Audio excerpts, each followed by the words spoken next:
So guys, what are your weeks looking like? I'm trying to think of what I need to do this week. I was thinking I would probably get a video done, hopefully video uploaded before Portland Retro starts. But I've already talked to you about that. I always have room for popcorn.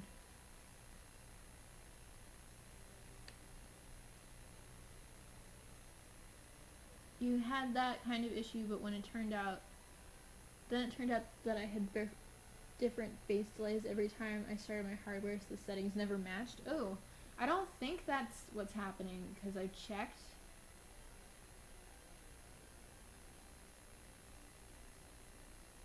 Ah, my eyes are bugging me all of a sudden. Speaking of eyes, my contacts are super dry.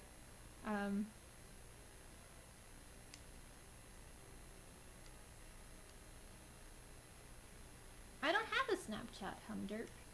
I don't really use my phone very much, so I'd never really gotten into it.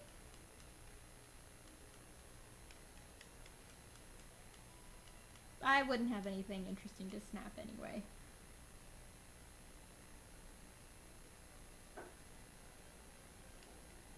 Ooh, right, the Sun and Moon demo comes out this week, right? Am I wrong? I'm excited for that. I don't know, I'm nervous for it too. I feel like I need to play it because I really like that they gave you that glalie last time that you could put in your actual Oris game from the demo. I hope they do a better job of scrubbing the demo this time, because they basically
Check 1 2 1 2 1 2 1 2. Check 1 2 1 2. Go ahead, Gandhi, with the sound check. Check 1 2 1 2 1 2. Check 1 2 1 2. Do it again for me. Check 1 2 1 2 1 2. Check. Oh, why is that not like? That's interesting. One more time for me. Check 2, check 3, check 4, check 5, 6 7 8 9. Yeah, that might be. How do I gotta fix that in the future? Why is that not like that?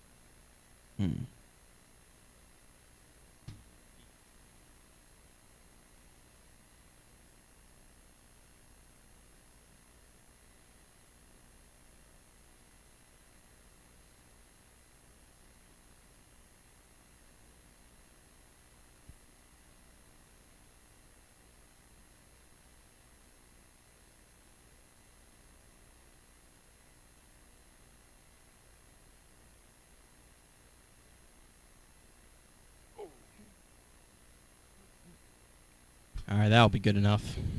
All right, you sounding good. Yep, sounding decent yourself. Okay.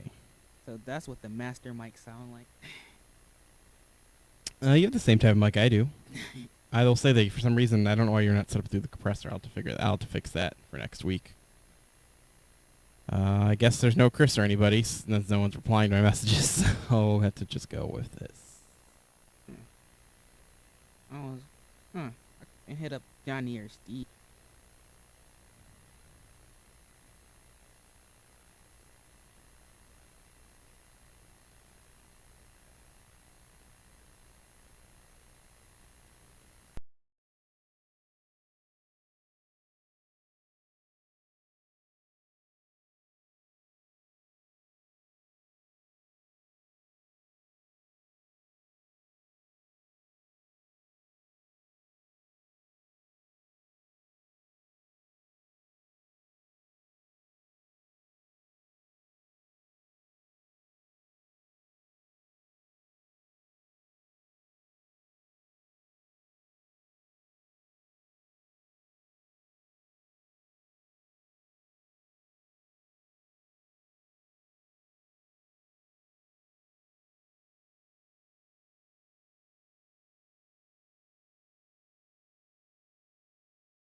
Your move.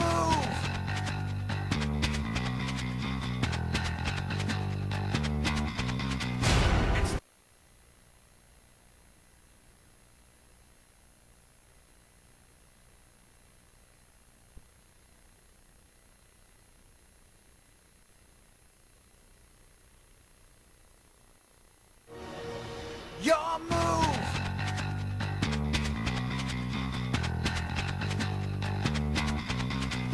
It's time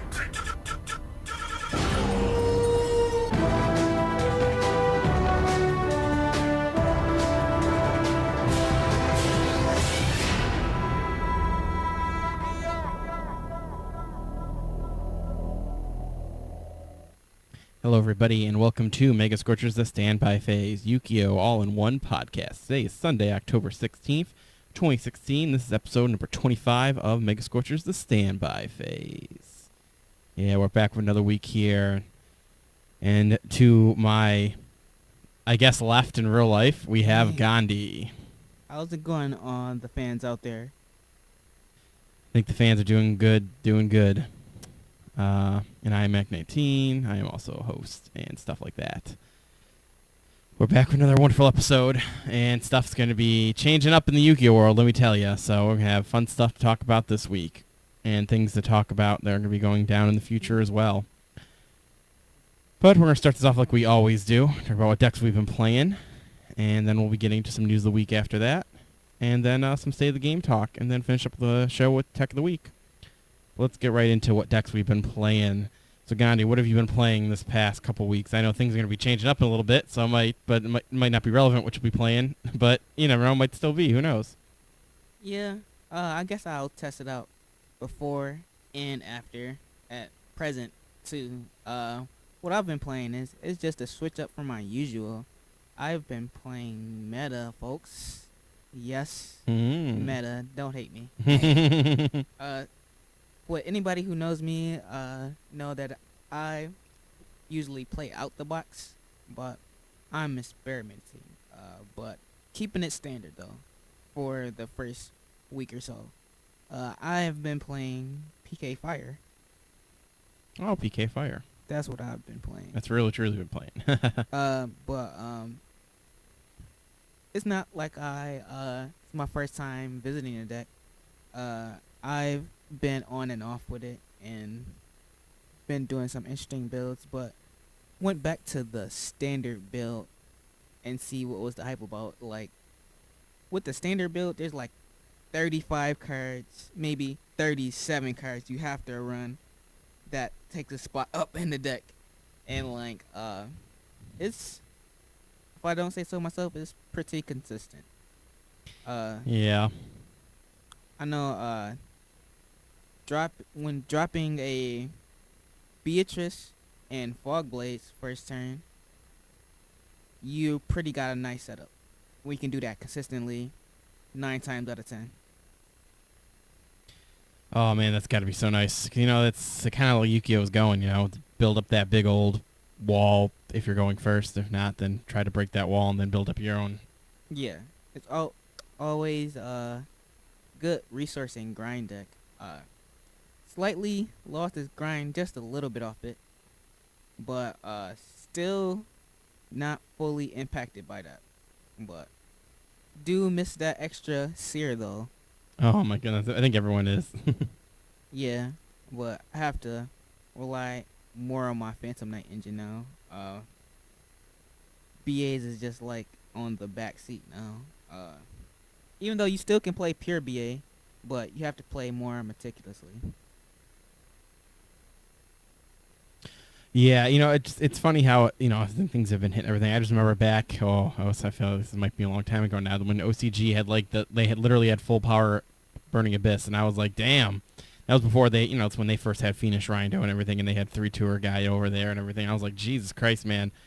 I'll never see, slowly over time, this will just keep getting hit and hit, but it's like so funny how back in the day, it's like, man, having all the seers you wanted, 3-tour guides, and they got Phoenix Rindo back in the day, and I was like, man.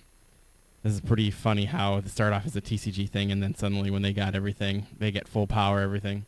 And now we're over in the TCG land here, you know, things get hit, and they're slowly wanting to cycle it out. But, you know, even though they still get it hard, it's funny how Burning Abyss still is there. It's still around, in some form or another. The engine is used. So it's crazy how it's like, man, this is an archetype that's been around for so long.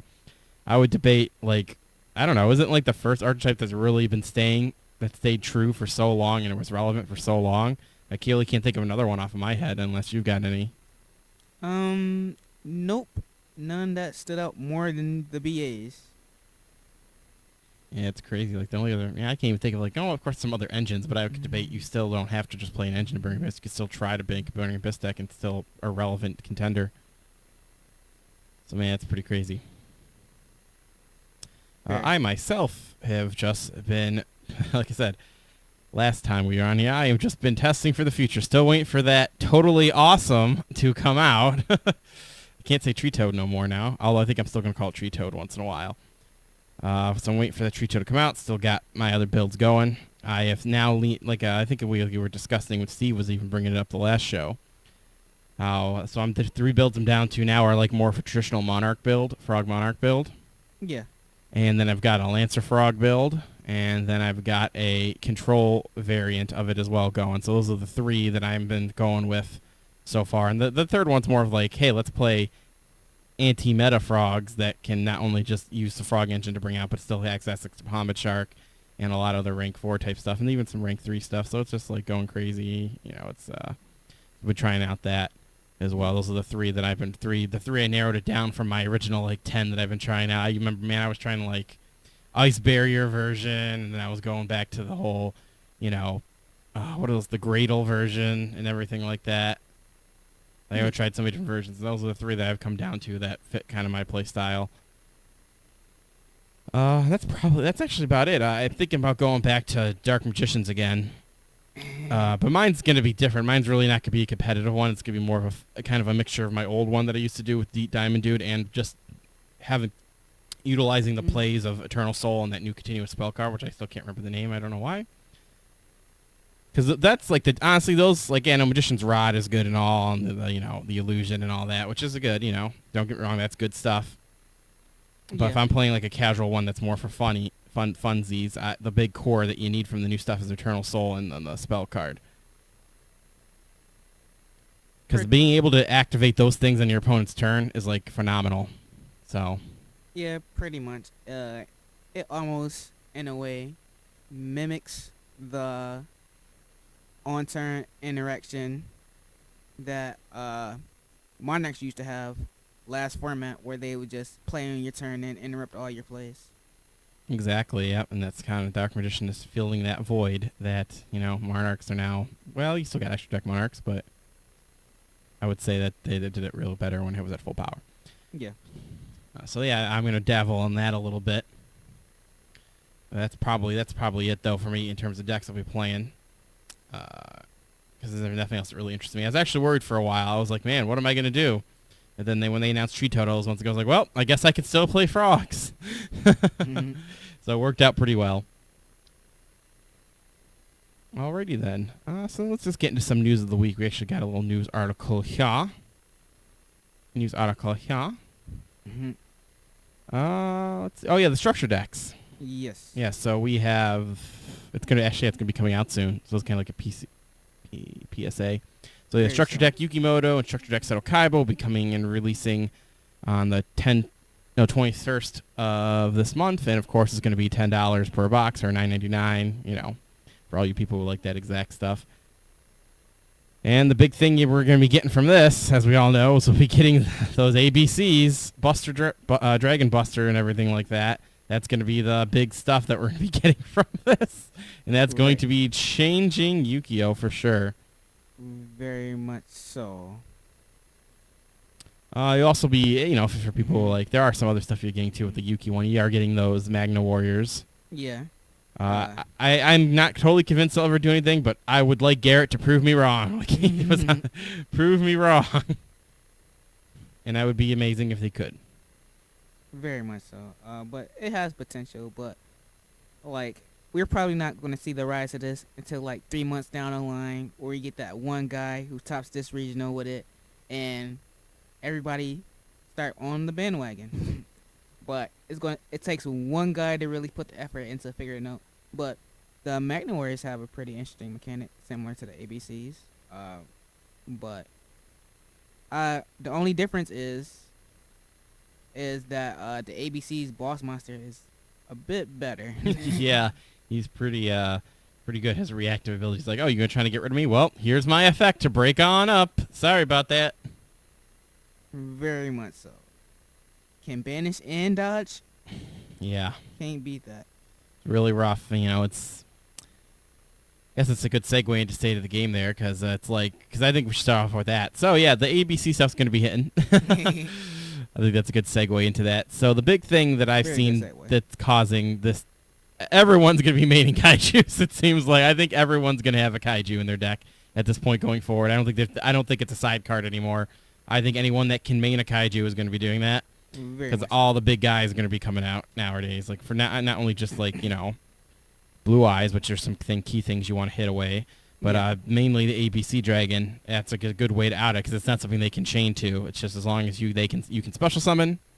You can bring out your kaiju and take care of that guy, and they can't be like break up. Yeah. So that's one of the biggest changes that this thing's gonna cause, and it's like, how Yu-Gi-Oh's going, man. Things are just like having these big old boss monsters that have such powerful protection built in. I kind of miss the tower days. Very much so.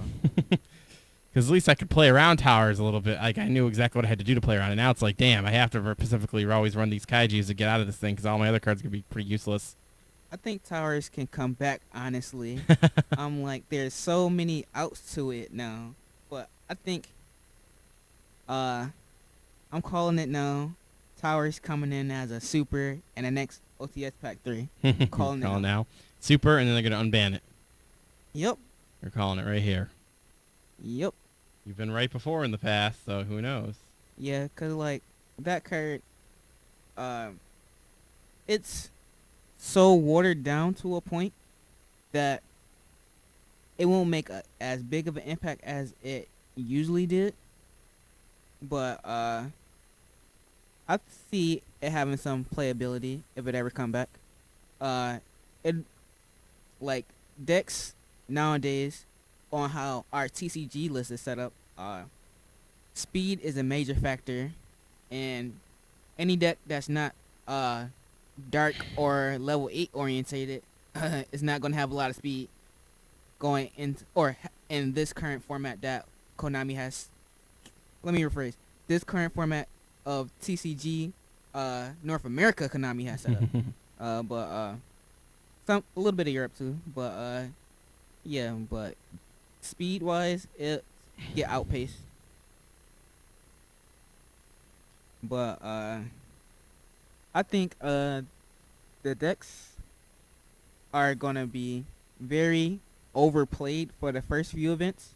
And that I'm just saying a lot of ABCs in the top. Oh, okay, that's what you mean. I was to say, what do you mean? So yeah, for sure. I definitely agree with that. Cause everybody is gonna try to see what they can do with it, see if they can make it busted. It's gonna be like another like half the tournament playing ABCs, maybe a quarter of the 50% is gonna top and do well. The rest is just gonna scrub out. But it's gonna take some spots though. Oh yeah, for sure, man. It's because anything that comes from structure decks too. It's gonna be when you get a good amount of the stuff from the structure decks, you'll just be able to buy up 3 of those bad boys and call yourself ready to go. You know. Yeah. Heck, in this case, I don't know. Do you really need to buy 3? Could you just buy 2? Do you need 3 copies of everything, really? Yes. Of all the ABC monsters, yes, because how the interactions go, you would need like a constant supply of set in the graveyard, set banish, so you can interchange combos. Okay, so yeah, buy up 3 of those bad boys, and then there you go. You've got pretty much 90% of your deck there. Of course, you're going to need to pick up some other things if you want to be more competitive. Yeah. But that helps out a lot in terms of the presence of amount of the decks you're going to see at events. Right. And like, what you mainly is going to be the driving force of your deck is obviously the A, the B, the C. Mm-hmm. The rest of the other KAIBA cards like KAIBA Man and all that, you probably not going to use. But besides the monster, it's the hanger, the field card, and like I've been noticing another trend. I don't know if you've been noticing it, Matt. Konami has been really making busted field cards. You know what? We talked about this a couple shows ago before we took our little mini hiatus. The idea of nowadays, it just seems like that they really are just like, we could try to make new cool card interactions and more art types to have more cards in it, or we can just give them a proprietary field card and call it a day. Yeah. And I've seen that a lot, man. You could definitely agree that is the trend nowadays. And you know what? It all started from the first time that when they were like, you know what? You can have multiple field cards now. And from there on, they just kept churning out these field cards that were, like Cosmo Town. Like you can only use Cosmo Town and Cosmos, and that's just their way to answer to make a deck more consistent or work well with the engine. They just give you a proprietary field card, and it's definitely something I agree with, man. They are definitely doing it more and more. And I'm kind of not against it. I'm actually not against it because I always was a fan. Like I used to love Amazon's Village back in the day, and I'm not gonna, for lack of it, like Spellcast Secret Village was always a cool idea. The idea that your field card is your main card, the field that you battle on is the key strategy to your deck, and things like that. So I actually like the idea because I feel that is a good way because, again, Cosmo Town, you're only ever going to really play it in Cosmos. Like, I don't see how else you're going to play it in anything else. It's not possible, really. Right. And that's just I feel like that would be a cool way to do it, and that gives you some cool, let's say, card designs they could come up with. like it'll say that there's a mechanic in the cards that are like really hard to achieve, like just saying, well, it's cool and all, but my deck's designed for me each turn popping one of these to the graveyard. Well, if they have a field card that just each turn you get to pop one of these specific archetypes to the graveyard, that get you going. So it's really nice that they're doing that, I feel, and I think that's really cool that it's more and more field based, because it also makes me want to play Closed Forest more. Yeah. Make that card more viable in my side, please. I'm like, if ABCs take off like how I'm thinking for the first few months of release, it might actually be viable, because with the field card is like an extra plus to get out more ABCs from the deck when you summon or special summon the ABC. That's why the other cards you run from this is like the silver and gold gadgets to special summon your light machine monsters. And Oh yeah, the gold gadgets, man. I forgot about those gadgets, honestly. yeah, and like, just like that interaction is like, I get 2 ABCs on the field, a gold gadget. I could just sit with that, or I can go into a rank 4. And like, man, I remember I used to play when field cards, with the exception of the Crystal Beast field card, only had up to 1 or 2 effects max. Now these new, I would say, the era of field cards started in 2000. I want to say 2014, where they made them really good, and just been on that trend ever since. And I'm like, field cards have like 50 effects nowadays. I'm like, Oh god, they do, yeah. Oh man, you're right. Like the Crystal Beast field card, man. I feel so bad for it now. It came out in an era where it's like, well, we can't make it too good. So, oh man, you're right. Everything's got some bazillion effects. Like even Domain itself, man. You could debate. You don't even care about the extra locking down the extra deck effect. Like those two other effects are just so phenomenal. very much so. Like, it gets you out of clutch situations. But yeah, field cards, man. They're just an interesting way to keep things going, keeping the deck designs interesting and whatnot, and you know, like where it's going with that. But one more thing I just wanted to touch on before we go into other segments. And note this is also a question for you, or if anybody has any idea in the chat. What do we think are, even though this is going to be a more detailed discussion for later, what do we think ABC is pushing out in our quasi meta that we have right now? Like, no, I don't, you know what? Yeah. Here's the thing, ABC, I don't think it's going to be number 1. Will it make that trifecta of the top 3 if we're debating this format will be a top 3? I think the next format, you know, I still think it's going to kind of be like it is now. I don't think it's going to be a top 3 situation. I think it's going to be like maybe 4 to 5. But ABC being up there, I think that's 100% true, that it will be up there just for the sure amount of people that are going to play it because of that. And because the monster is so powerful, and you're going to see people, even though, like you were saying in the beginning, like everyone's going to be playing that. And it's, you know, debatably it might be just, you know, cookie cutter builds. But then after a month or two, you're going to get those high-level players that are going to be like, all right, this is good, so let me just continue what I've been play testing over these months and incorporate that, what I'm seeing people are doing, and seeing what other people are doing, and then they're going to churn it out, and they're going to just, it's still going to remain up there. I think ABC's is definitely going to be up there, one of the top 5s, for sure.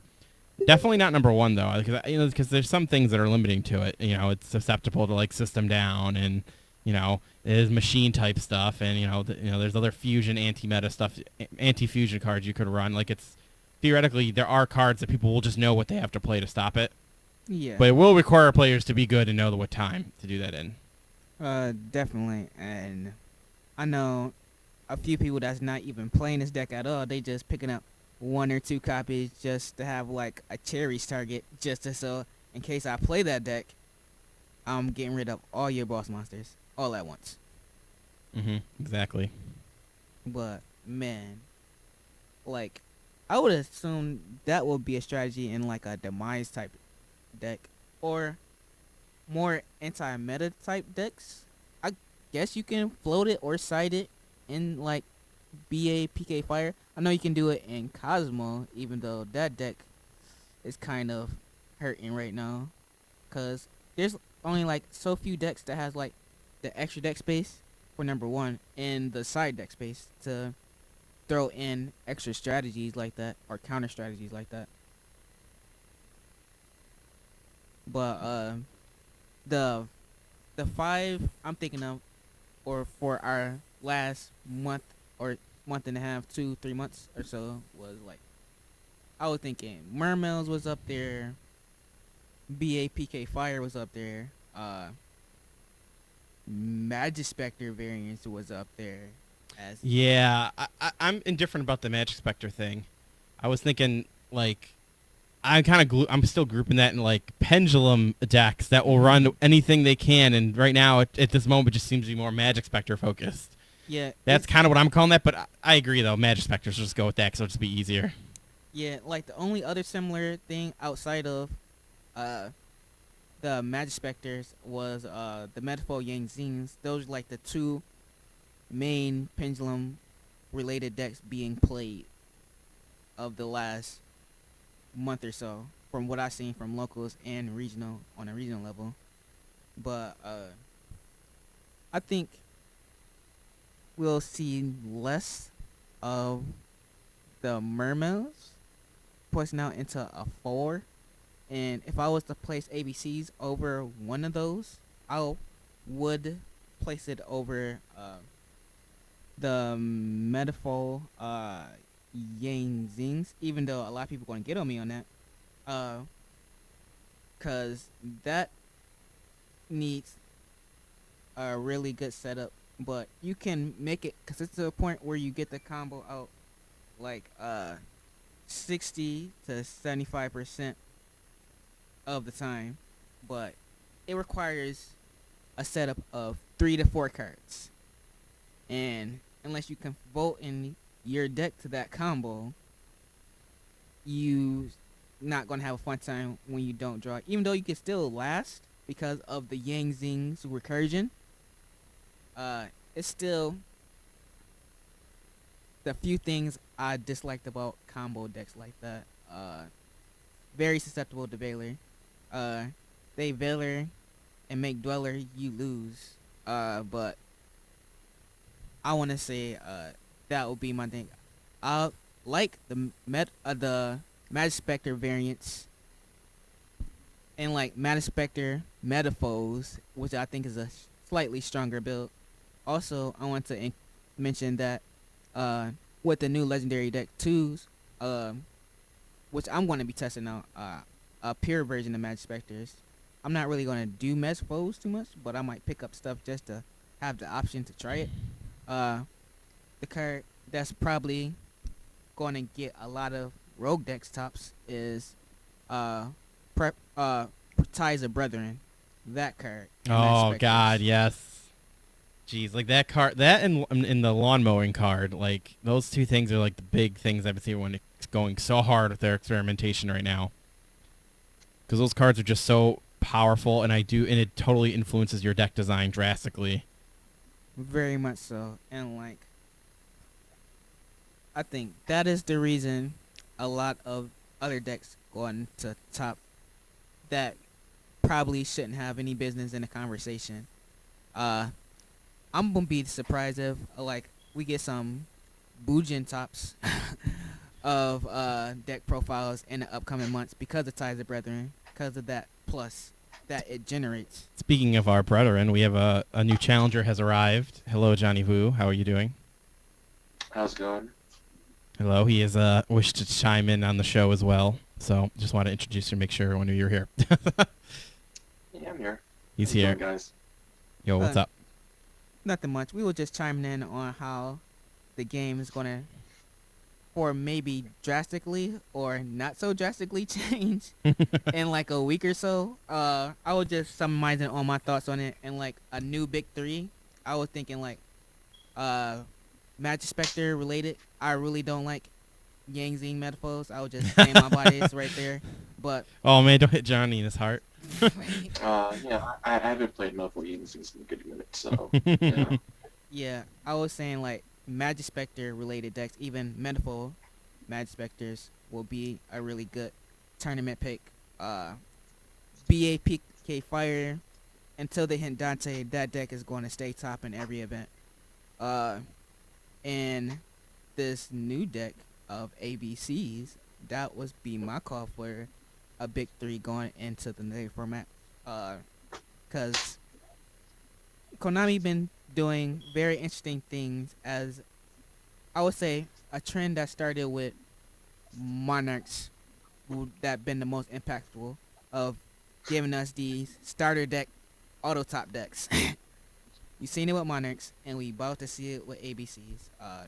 That's most of my thoughts on it. What are your thoughts on it, Johnny? Don't DDDs become super busted with their starter deck? So, yeah, I could agree with you with that. Once DDDs get their structured decks, they're going to be pretty busted too, right? Yeah, because they're getting a lot of good support. But I say around that time, it's gonna. I really don't like the concept of die roll formats, but I'm like, I like the way it is now per se, because I can break your board, or if I have the right cards to draw into my side, i.e. draw powers and desires, that's too expensive right now. 89 last time I checked. Speaking about Dyro formats, the new trap card that's coming out, Dimension Barrier, or whatever it's called, Yeah. that prevents your opponent from doing a certain summon from their extra deck. Yep. Oh. I don't know why Konami's disencouraging to go in second. If your opponent establishes a board and opens a trap card, there's literally nothing you can do to. You really can't play Yu-Gi-Oh if they have an established board and the trap card. Yeah. It's called run 3 kaijus, 3 lava golems, run, I don't know, MSTs, just everything, twisters.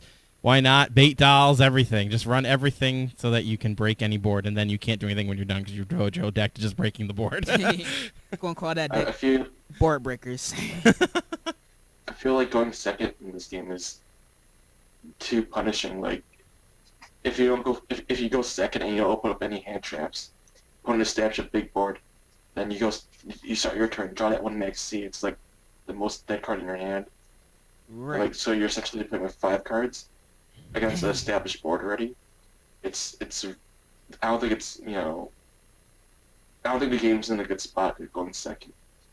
I definitely agree with that. And it's real funny how things change around like that, because when we first went down to the 5 hand size thing, it was so funny how everyone wanted to go second, and for so long going second was better. Now it's just how the game state has changed, where now the big trend is just make big board, and if they can't answer my board, then I'm just going to win by attacking over or grinding over them, and they have to grind their way to beat my board. That's the way the game is now, and it's so funny how now that's how things come back around. I want to add. It's almost like Konami knew what they were doing or something. Right.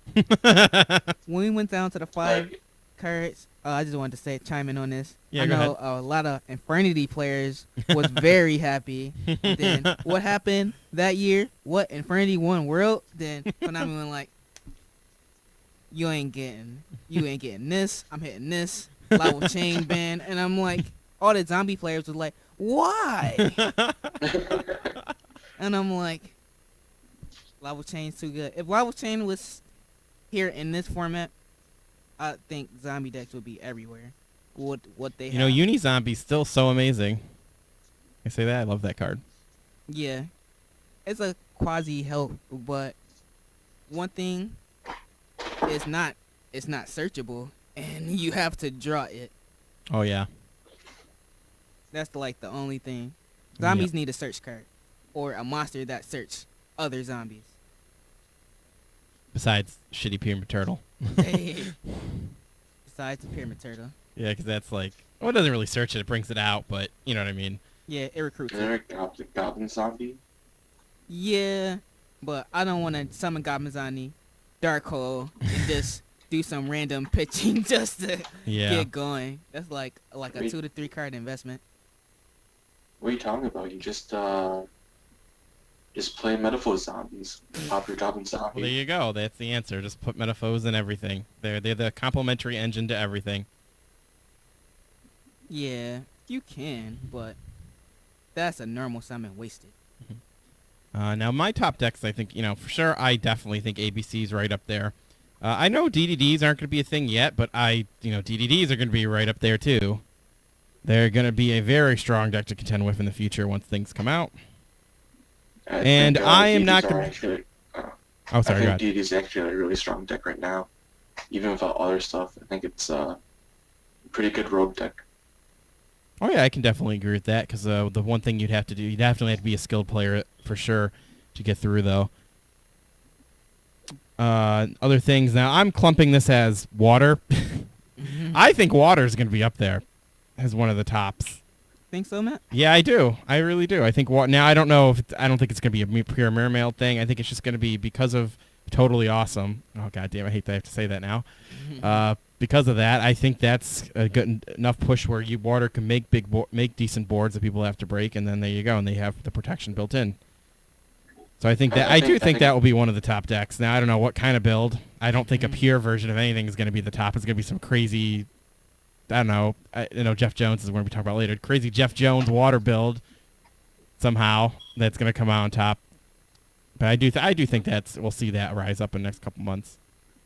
Yeah. I think Mermails is a really good deck because it doesn't mind taking second. It could destroy established boards relatively easily because they main deck kaijus. And they can clear it back relatively easily. So I think Mermails is probably one of the better decks of this format. And probably the upcoming format as well. For sure, man. Just that big, just being able to main kaijus and it will not hinder your deck at all is really positive. I disagree with that, Johnny. I disagree with the second half, first half, totally true. That's why I put them in my top of post ABC. What do you disagree with? Let's explain your reasoning. Okay. Level 4. Okay, now I'm sorry. Go ahead. I guess I could throw that into my reasoning. Rank 4s are the best extra deck mechanic in the game right now. As far as 2, you kaiju the APC dragon. Okay. It doesn't really eliminate the problem unless you have the fodder to go off after kaijuing. Sometimes you do, sometimes you don't, but it's not saying that I won't have anything to counter what you're gonna do. Also, going second, and if you don't have the kaiju and you have to risk a prince against an established ABC, it's getting banished. Oh, excuse me. But that. But Go ahead, you just bait it out with was it heavy infantry, force you to tag out before they get a chance. Then you normal summon your prince. There's it has a better fighting chance going second against ABCs than I feel like a lot of decks that need their normal summon stick. Kind of reminiscent to how Dark Destroyer on summon. You need your normal summon stick, tag out Dark Destroyer, pop it, end your turn. With Mermails, you can force them to use their quote unquote tag out Dark Destroyer pop effect. Yeah. Prematurely and then go off. Yeah, but the thing I don't like about that is it's the only thing I didn't like about Mermails from me playing it last format. It used a lot of hand, because you have to dissolve your hand present a lot to really go off. And if you get stopped halfway, or if you can't push, because you got to be a very strategic Mermail player. There's only a few of those around. I know Eric's kind of good. Shout out to Eric. But if your board gets wiped, there's not really much coming back from that unless you're playing Soul Charge or have lucky to top it. But yeah. First off, how you gonna talk about good Mermail players? Give Eric a shout out, but not Zeus. Aw. he is. I say he's the most. I say he's the most consistent one. He's been playing the deck a long. He's the one personally, I know the longest that's been playing the deck. So That's kind of like the obvious, but good that you piggybacking on that for the Zeus shout out. Those losses must have stuck in. But enough jabs at you. But Z- Zeus is a really good Mermail player, and he is one of those types that try to. He's like a consistent player that will stick with that deck format in, format out, and try to evolve it as it goes along. I can appreciate that. But on some ends, he do lose sometimes though. Like sometimes the matchup is like not winnable, and like I wouldn't say or put Mermails that high to where they're good in any matchup or in every matchup. Like they lose to heroes. I was yeah, say they have a hard time dealing with Dweller too. That's another thing. If ABCs go first and make a Dweller with alongside of their Buster Dragon, that's something that I don't think Mermails will be able to handle. But like for ABCs to do that, you know, they're gonna have to open up pretty godly. yeah, it's not too hard. They can plus a Jillian in there, and like if you're not doing the I guess Galaxy Soldier build, it shouldn't be too difficult. So, but I might play the Galaxy Soldier build just to get spammy and just Infinity. Infinity ABC Dragon is Oh, pretty jeez, Infinity. That's a card right there. good. It is a card. It is a card on cardstock. It But, has text on it. but the chancing of drawing a suboptimal hand is higher in that build versus the pure rank 4 build fusion build. But it is yet to be tested enough to a YCS or a YCS scale. It'll definitely do some work in regionals though. For sure. But my rogue deck for this format is heroes. You know why? I was going on this tangent. I don't know if you was here for that, Johnny. I was thinking how, talking about how Ties of Brethren is just gonna shock a lot of the format with because of that card. A lot of rogue decks are gonna win a lot of regionals. Oh man, I know all about Test Birth. I picked up like 7 within the past 2 weeks. Woo! Ooh. I've been playing it in my Light Sworns. I did pretty well last week on Friday with X1. Not great, but you know, top Not, of the film. So not it bad. brought back it lets you play Light Sworns without Minerva. So And it's you know it does give like a lot of road decks the extra push. yeah, So pick up your Kaiser Brethren or stock up on them because I think they're going. I picked them up for like 5 apiece last week. They're at 10 now. I think they're going to go up even more. Oh, jeez, that's so fast. Oh, Yukio, why is information spread so fast? Oh. Yeah, it's a good card. yeah. Also, another deck I want to be viable. I'm still gonna test on it. I know my man Tim gave me the notification on that. Monarchs. I don't think it's out of the question for at least regional tops or winning regionals, cause like Monarchs. Do you mean Or- extra deck monarchs or domain monarchs? What do you think, Johnny? What do you think? I think he I means think extra domain deck. monarchs are dead, but I think extra deck monarchs are still viable. All right, today must be opposite day. I'm like, Oh, Uh, Gandhi, you're still rocking the you think domains. extra deck monarchs are dead compared to domain monarchs? I'm like, how was domain was? Let me say this. Do you think domain monarchs, the domain variant of play, was affected more by the list than extra deck monarchs? Yes, because domain monarchs was more prone to bricking, where extra deck monarchs had more avenues of starting their plays up. If extra deck monarchs, like you had like you splashed other engines in, like brilliant fusions to start your combo up. With domain monarchs, you had to open up. I hope I open up a red guy, or you know E-Telly, or if you have a squire, plus a monarch, you know.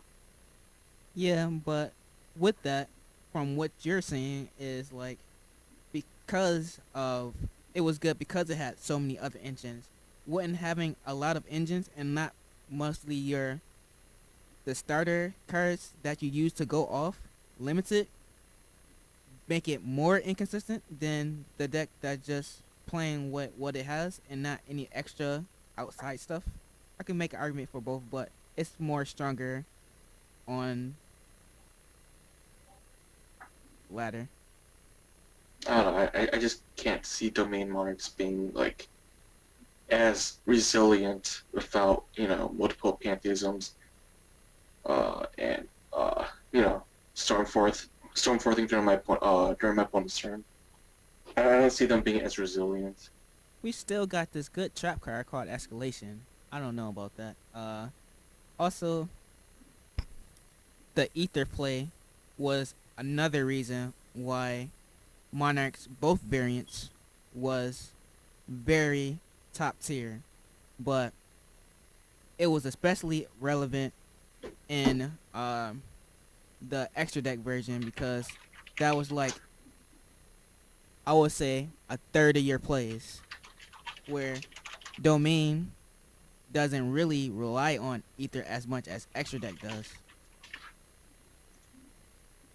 because that +1 made the deck go for it.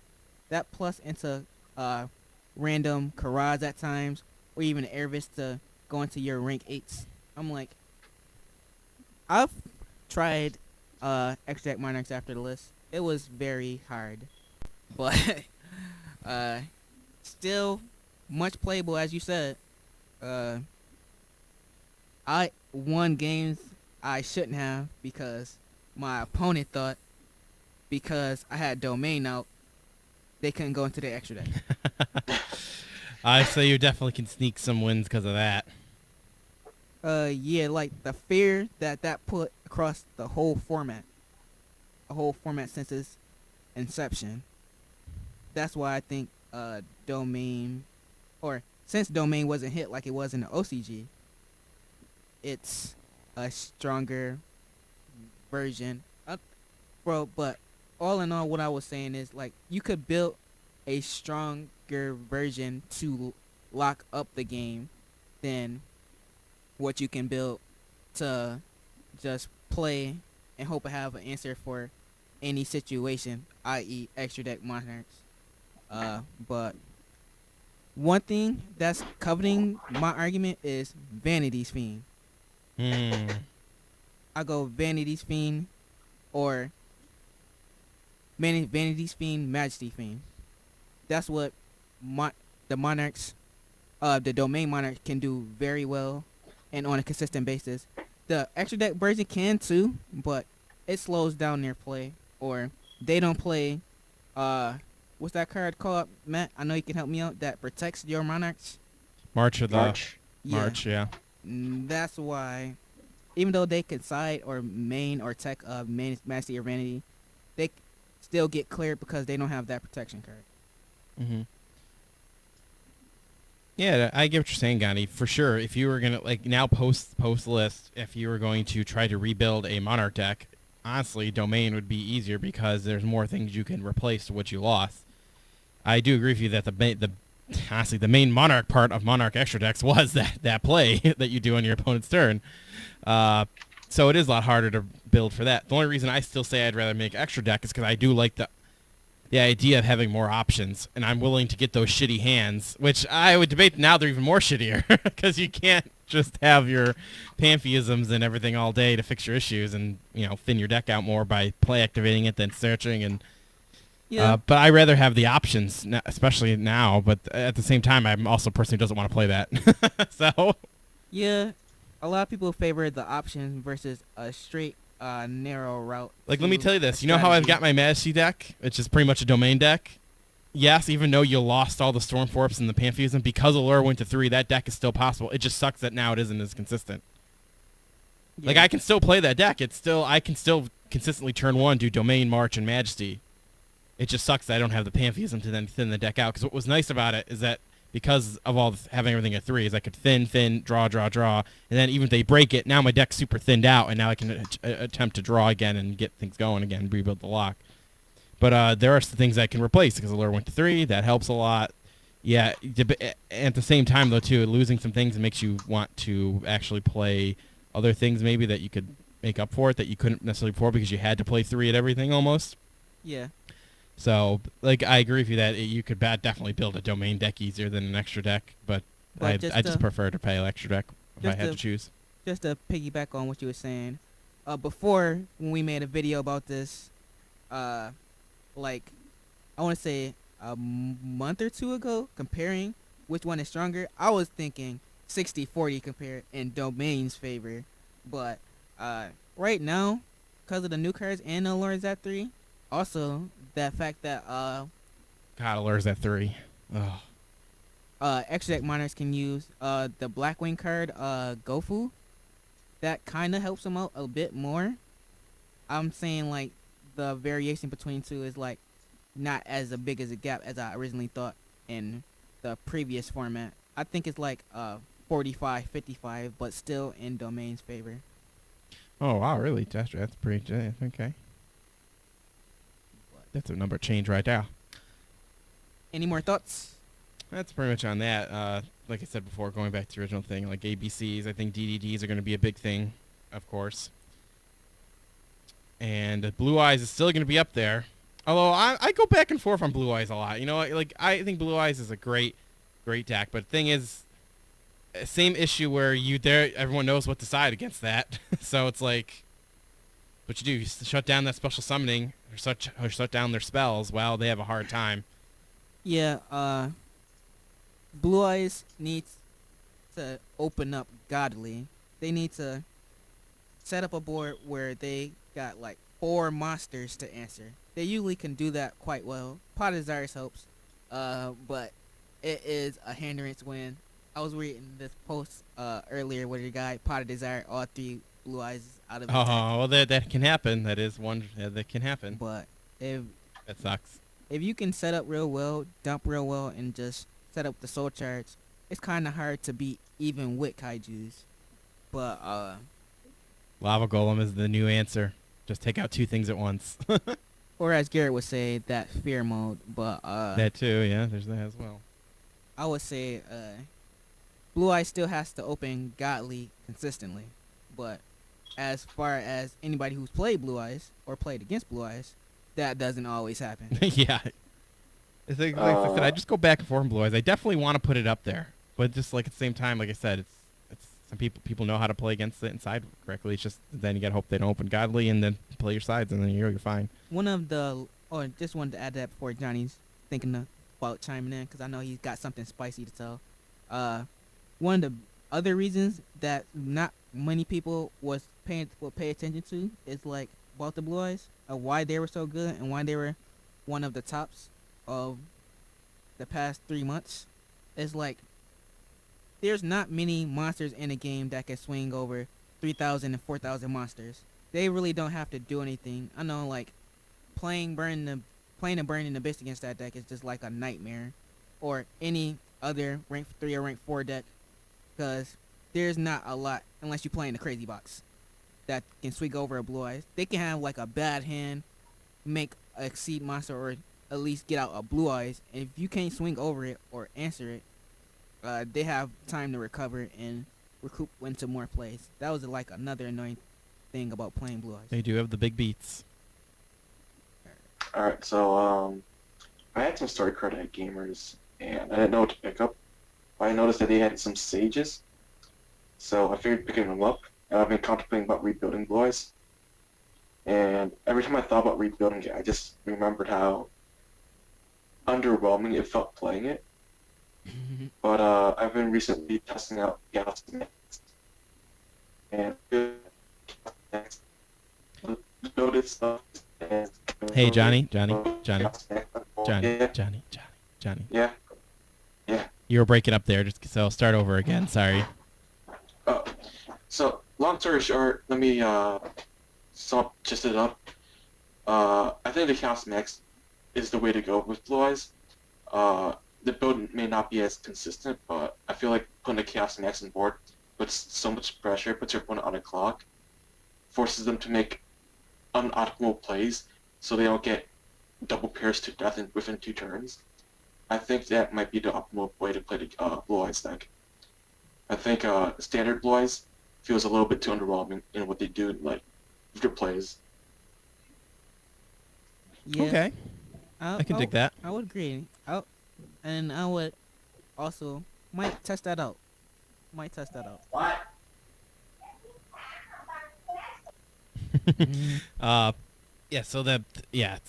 Blue Eyes. That's another reason that I want to put them up there, but I'm still just indifferent about it. Like, I wouldn't be surprised if it's the continuous doing good. So that's about all the big ones I think should be up there. Like I said, water too, but that's neither here or there. Yeah. All right, now I got some single card discussions here to talk about. So first things first. Oh boy, so we had a little article posted on the Konami blog here about Invasion Vengeance is totally awesome. So we have the official TCG naming for Tree Toad, and it's totally awesome. And that is the name, people. I'm not being funny. That's the name. Totally awesome. When I first heard this, I was like, what was wrong with Tree Toad? I did grin and I was happy, but at the same time, like, why is this totally awesome? Like, come on. Now I'm going to say I'm going to bring out totally awesome. It's like, I wonder why they did. I just don't like the name. I hate to say it. I don't like the name, although it does make me happy every time I say it, so maybe that's good. Totally, dude. Yeah. Also, it looks like it's going to be a super secret based off the photo. People are telling me it's going to be secret, but I thought that the way the border works in the text, it's a super. It might be. I didn't really see a good scan of it on the computer. Yeah, like when you click on the one on the Konami blog, it's still a tinier photo, so you get to zoom in a little bit, but it's not the best still. So we've got that announcement, and then in the article they give you several viable ways to bring it out. Like they got the trap cards that do that. You get they're actually recommending the Rescue Rabbit with the Frog the Jams, and they even acknowledge like the Bahamut Shark thing in the article as well. So I thought I think that was actually the coolest part about this article. Was they brought up that, hey, you could use Bahamut Shark. Like, they're acknowledging that they clearly know what people are doing, and they clearly know how things play out when they make these cards or when they're doing their own play testing. So, yeah, so they are aware that Bahamut Shark is a card that just brings out this guy for free so easily, and Yeah. So, totally awesome. What do we think about that card? I think we all know what we think about that card. I think it's an unfair. Even though I love the card, I still think it's an unfair card. I think it's pretty awesome. Yeah, totally awesome, right? I'm like, I'm sorry, like the only comments I have for that, it's a good card. It's gonna attempt to be meta defining. People will try to make it meta defining, but I think it'll just be just good at best. But as far as the name, I was saying like Konami. At first, we thought Konami was changing names over just because of censorship. After this renaming, I think they just doing it on a whim. Now I'm like Tree Toad, which was a direct translation to my knowledge, that seemed fine to me, and it represented the card well. Somebody in the text department is just like, I got a totally good idea. No pun intended. Apparently the OCG name was also a pun, so them translating to that was to make it a pun as well. Isn't like totally bad. And it makes sense because the original OCG name was a pun, so if it's a pun in the TCG name too, I think that's completely fine. Oh, okay, that's some information I didn't know about. That's pretty cool then. The name. Yeah, it's like you have. I think it's just like for like a cultural thing on that. Some people didn't, the pun went over their head because they like not used to like a pun like that. But 2 puns don't make it right. That's all I'm saying. I'm like, but I'm glad I know that now because that helps me understand why they changed it more now. Does that make sense if it was originally a pun? I still think Tree Toad would have been fine. It's another good. Actually, you know what? Another reason why they probably did this too. I'm probably talking to my ass right now, But if they ever make an archetype that revolves around toads in the future, they kind of covered their butts because this is clearly not a name of toad in its name. So they might have covered their butts in the future then maybe too. I'm hoping Gandhi's right about this card not being as meta-defining as he says it will be, because I actually want to go play set for myself. I don't want to burn a whole lot of wallet for it, so... Well, I'll be getting hopefully a you're right, play set. Yeah, I'm debating because the thing is I'm going to get them. I'm not, as you all know, I'm not a person who trades for values or anything, or I spend a lot of money on the game. I do everything over a slow period of time, and I get things really cheap or get them for free, or I trade for them if I can, or I just wait till they're banned and then get them and stuff like that. So this will be the first time in Yu-Gi-Oh! That I will be willing to spend the money, but if it depends. If it costs like literally $60 to get one, then I'm just going to buy the box it comes in, and I'd rather try it then. Exactly. You know what I mean? I don't think it'll be, like, speculation-wise, like, I don't think Infinity was that expensive, and it was, like, I'd say at the time it told me, Infinity was a bit more splashable than Totally Awesome. So I'd say Tree Toad will be less, not as expensive as Infinity on release. Good. I'm hoping so as well, because I'd be willing. I'd be willing to pay like if I have to $20, I prefer if I only pay $10 for one. That's just speculation, like, you know. Yeah, I know. It's always speculation until it comes out, unfortunately.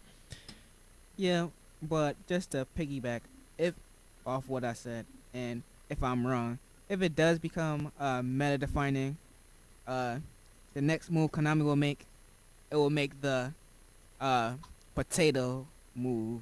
And what I mean by the potato move is because Infinity was so splashable, they banned Ptolemaeus. If this pick up, they might ban Bahamut Shark. Yeah, that's what I think they'll do. I think they would ban Bahamut Shark before Tree Toad because it's a new card too, so they want the set to sell. So, it makes more sense for them to ban it. I don't want them to, because I think Bahamut Shark, I think it was cool. It's just a shame that Tree Toad makes the justification to ban him. Although, what I think they should do is I think they should get rid of Tree Toad, because he should be at 1, or he shouldn't exist. He's too good. He should not be at 3. He's too good. I'm like, unless you're playing frogs, I think 1 is enough though. Exactly, so it should be at 1. The Paleozoics. Oh. That's true. Too awkward. Yes, yeah, those trap cards too. Oop. Whoa. Oop, my bad. That's okay. They can't hear it anyways. But yeah. So that's that's totally awesome. I think it will be meta-defining only because Bahamut Shark is a card. Like I said, I think the most damage you'll ever do is a deck that can utilize him by having Bahamut Shark in their arsenal. Oh. Remind me if anybody know. Just to chime in on something I was seeing in the chat. What level is Marmillo? Marmillo? Yes. I have no idea off the top of my head. You mean the Gladiator Beast Marmillo? Yes, Gladiator Beast Marmillo, cause I think he's 3. I was thinking he too, and he can splash this, cause I was reading in the chat. My friend Tim was seeing if Gladiator Beast could be viable in the future. I want to answer that right now, Tim. Yes, cause Marmello is 3, level 3. But Gladiator Beast is going to get more support because of on the show, there was a character using Gladiator Beast, and if it's on the show, it'll eventually come to pass in the regular TCG world. Because look at Cards for Black Feathers was pretty broken. Did Constars get support even though the one guy used it in the anime? Yeah. Also, X Sabers, but we still waiting. Waiting. But yeah. Next single card discussion: lawn mowing next door. I think everyone should kind of know what this card is at this point, but just in case someone who doesn't, it's a normal spell card. If you have more cards in your deck than your opponent, you could send cards from the top of your deck to the giver until you have the same number of cards that has your opponent. So one of the reasons I want to bring up and discuss this card is because, oh my god, the deck building possibilities. I've seen people make some crazy ass shit with this. Like Skull Servants. Like literally, they play a 60-card Skull Servant deck. They play that, and they literally have got like bazillion Skull Servants in their graveyard, and they're like ready to go. Like I seen someone make like a 14,000 fucking Skull Servant guy king. I was like, holy shit! And that was just turn 1. This card made me consider dusting off my Infernoids. Yeah, and then look at more Infernoids. Like, why did Konami make this the card? This seems like why? This is like not. Maybe it's combat against I go first, I win decks. If you get to abuse your graveyard resources like the Infernoids can, they could break boards relatively easily, I guess. It's like the card is to me is like there's no negatives to it. Like yeah, I guess they could be dead drawed after you make your deck smaller. Being able to dump, debatably, like let's see, most people are gonna play 40 card decks, and if you play a 60, you're gonna dump at least fucking 20 cards most of the time. Well, there's a downside to it right there. You gotta play 60 cards. So yeah, I wouldn't consider that a downside because what you do is you gotta play decks that obviously can abuse that, like Infernoids. Most of the stuff you're going to put in your deck, you're going to want in your graveyard anyways. Yeah, but the problem is if you're playing a 60-card deck, those are only 3 cards in your deck that, you would have to hard draw into. If you don't draw into it, you're playing a 60-card deck. Oh, yeah. Well, yeah, that is true. That's true. You're going to have to, you definitely, left arm offering would be a mandatory thing to run as well. Oh, yeah, definitely. Yeah, definitely. For sure. Anything you can mitigate that. That's actually. I'm glad you brought that up because that's actually one of the reasons why I think this is a great card for deck building, and it goes against my idea of like they shouldn't be making cards like this that like there's no like real positive to it, but because I won't see meta play it, and yeah, you'll see some rogue stuff that'll take wins off of people for sure, and you'll make some fun decks, but I don't think you'll see meta play just because of that. I just think it's very interesting that Konami keeps making cards like this, especially because how they're so anti against other things like they'll have, like I would debate Reasoning is a very similar card to this, but they're fine with Lawn Mowing Next Door, but then Reasoning is a whole other case for them sometimes. I think it's, and plus I love the artwork on it. The dream for this card is to go second with a 60-card deck, and your opponent activates Desires, so you end up knowing like 25 plus cards when you start your turn. Oh, jeez. But that is pretty viable at happening since if you want your deck to be good nowadays, you have to have Desires and open it like a pro. But do I really want to? I will boost my deck up maybe 5 to 10 cards, but no more than that. Because I don't...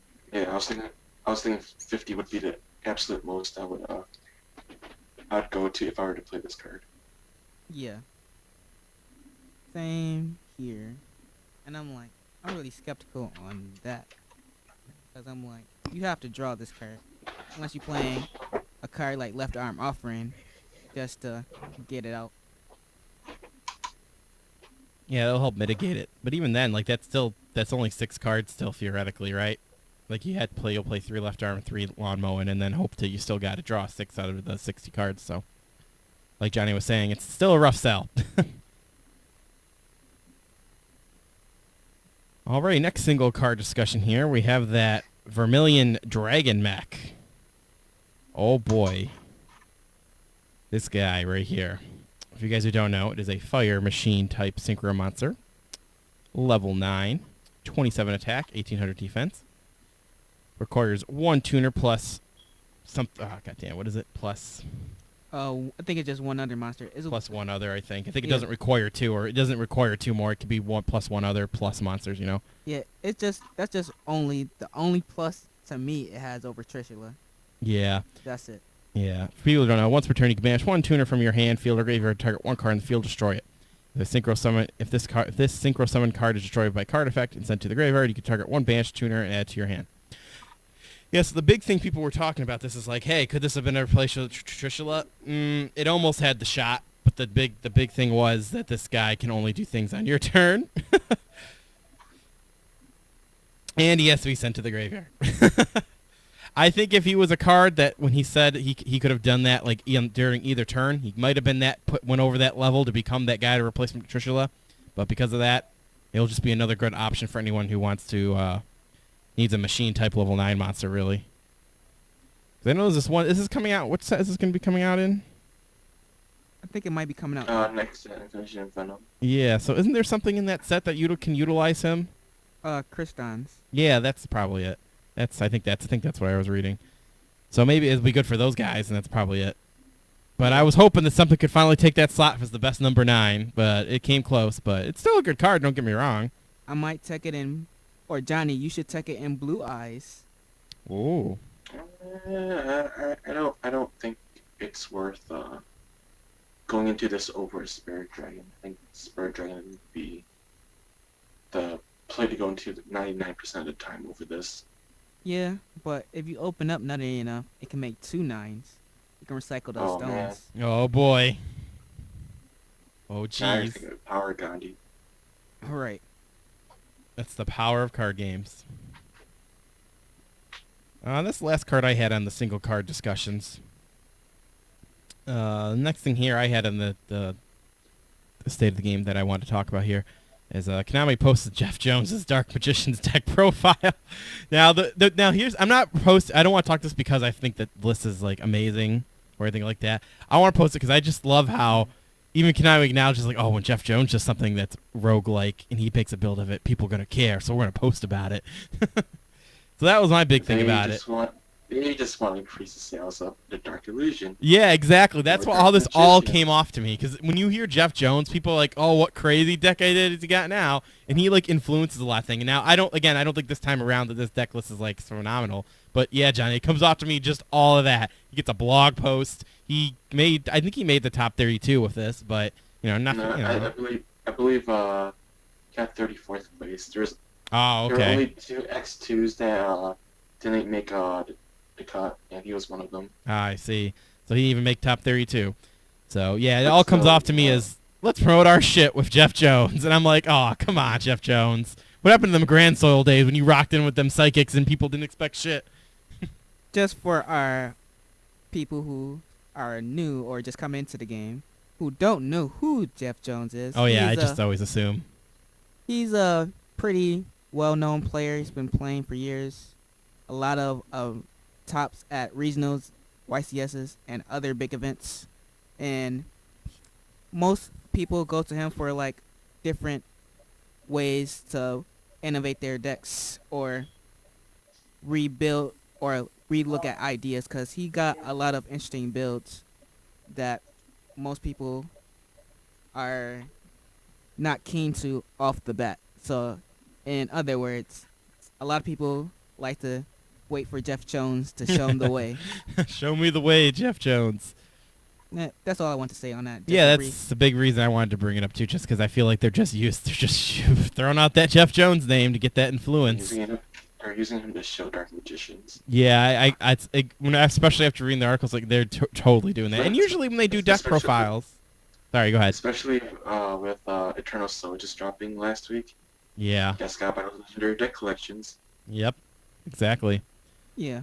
Go ahead, Matt. I mean. And it's not, in Konami's defense, it's not like they never done this before, where they show off decks that obviously help promote what they're doing. But when they throw like Jeff Jones in this, it's like it's very clear this time, and and then the deck list's not even that amazing. It's I don't know, looks pretty standard to me, to be honest. He was running 3 Pot of Desires. I guess that might be slightly different than usual, but what I want to know is how come no one. Again, this is just me, so I might just be an idiot. But how come no one's playing the Magical Dimension thing where you get to special summon a tribute spellcaster, bring out one, destroy something? Has no one really utilized that? Is that just not meshed well with the new Dark Magician stuff? I'll let you know on that. What are your thoughts on that, Johnny? Hold up as I look up this card and read what it does. But I'll take it away while you're segueing into that and doing some research. My opinion on that is because the way, or the mainstream way, as Jeff Jones has demonstrated for us to run Dark Magicians, is with a low monster count. And like, with that, you don't want any extra cards that might be inconsistent to your strategy Cause at first you want to start with your search cards like your rod and rope just to get your deck going. Like after that, it can flow later. Is the Magical Dimension is a card you don't want to see first turn along in your other five altogether. So they subbed it out for more consistency cards and draw and search cards. Okay, yeah, That is that why makes I think sense. that. Unless I say if you don't run more than 15 spellcasters, or 15 would be the minimum for the note for running the Magical Dimensions, you shouldn't probably run it at all. That was just his personal choice. So I just read his card. I think it's pretty good actually. When I play more one of it though. I guess the reason why people don't play it is because I think if you have a spellcaster in your hand that you want to summon, i.e. Dark Magician, you want to kind of hold on to it for Magician Navigation step. Exactly. And then, like, if I were to put Dimension in, I would probably cut a Navigation, but Navigation graveyard effect is, like, really, really good. Yeah. So, it would be competing for that slot in the deck, and I'd rather have the Navigation. But Yeah. if I'm reading the effects right, Magical Dimension is non-targeting destruction. Correct. Says then you could destroy one monster on the field. Yeah. So it has that going for it. I think it's a pretty decent card. Yeah, because that's but that I always wanted to, because the build I'm going to try to incorporate against could be a casual one, so I want to still play that while playing the whole Eternal Soul Source Magician Navigation. And I know it kind of definitely, like I was saying earlier in the show, that's kind of like the way you want to play this, because you want to have the ability to do those stuff during your opponent's turn with your Eternal Soul and the Magician's Navigation. And Magical Dimension kind of goes against that for sure, like both of you were mentioning. But I still want to incorporate it somehow, because I just love that card. Magical Dimension was always such a good goddamn spell card. I used to use it so much. With Magician Navigation, it has to be a Dark Magician in your hand. With Magical Dimension, it's any spellcaster. So you can summon your robes or your staffs or whatever. Yeah, that is another point. But I say if you draw, I say like for like again this streamlined type of build, it's bad to draw a lot of monsters, but if you're running Magical Dimension, it might keep you afloat just to interrupt plays and come out and last long enough to really grind into your combos. But personally, I like the card. I think it was pretty good last format. I know people tried it out at least when Cosmos was still a thing to get around a lot of Dark Destroyers, with Calypsors, to even bait out the Dark Planets. Just play spell card, Magical Dimension. Because they only got so many negates they can do. Mm-hmm. Also, one thing about Jeff Jones' build, people hit the one Book of Moon. Cool. I'm down with that. Main deck outs, baby. Is this a sign that Book of Moon can come back to 2? I would love it. Dude, I'm still that guy. I don't care if you all hate me. Book of Moon come back fucking 3. It's a neg-1. It will be fine. We are totally fine at this point in history. If you're willing to play 3 Book of Moon in the main deck, be my guest. If that's the case, I'm playing Gravekeeper. When I was playing my Light Sworns, I main deck 3 Snows, and after some games, people were telling me, Snow's not really a fair card. If you think about it, use it multiple times. You special summon it multiple times, because Book of Moon thinks multiple times, but Book of Moon is still at 1. Right. Not really. And I thought about it, and was like, yeah, Book of Moon can come off the list if Snow's at 3. Yeah, it really helped my anti-meta decks. Yeah, it would help. Yeah, it would help a lot of decks too, I feel. Yeah. And if you're a deck if you want to play 3 Book of Moons, be my guest. But the reason why it's at 1 is just for pacing. I think Konami's afraid that it will slow the game down too much, and that it will make other decks harder to play. Like, i.e. examples, Synchro decks. They special summon a tuner. You Book of Moon a tuner. They turn ends. Pass. Yep. But, That's exactly it. Same with Exceeds, and the only other thing that might get around that is like maybe fusions, but if you Pokemon the fusion, if it's not untargetable, it just stops their momentum right there.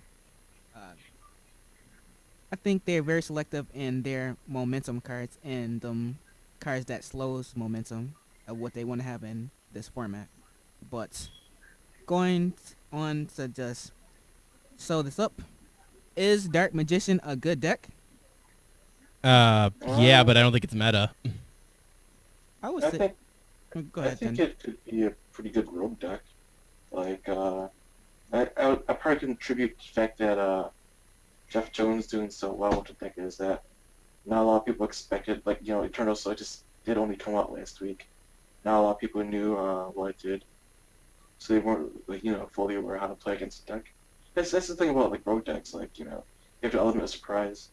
Yeah, and that always, if it's always Jeff a Jones contributing did it, factor into how well the rogue does. yeah, especially if Jeff Jones did it, he knew for sure it was gonna be a surprise there.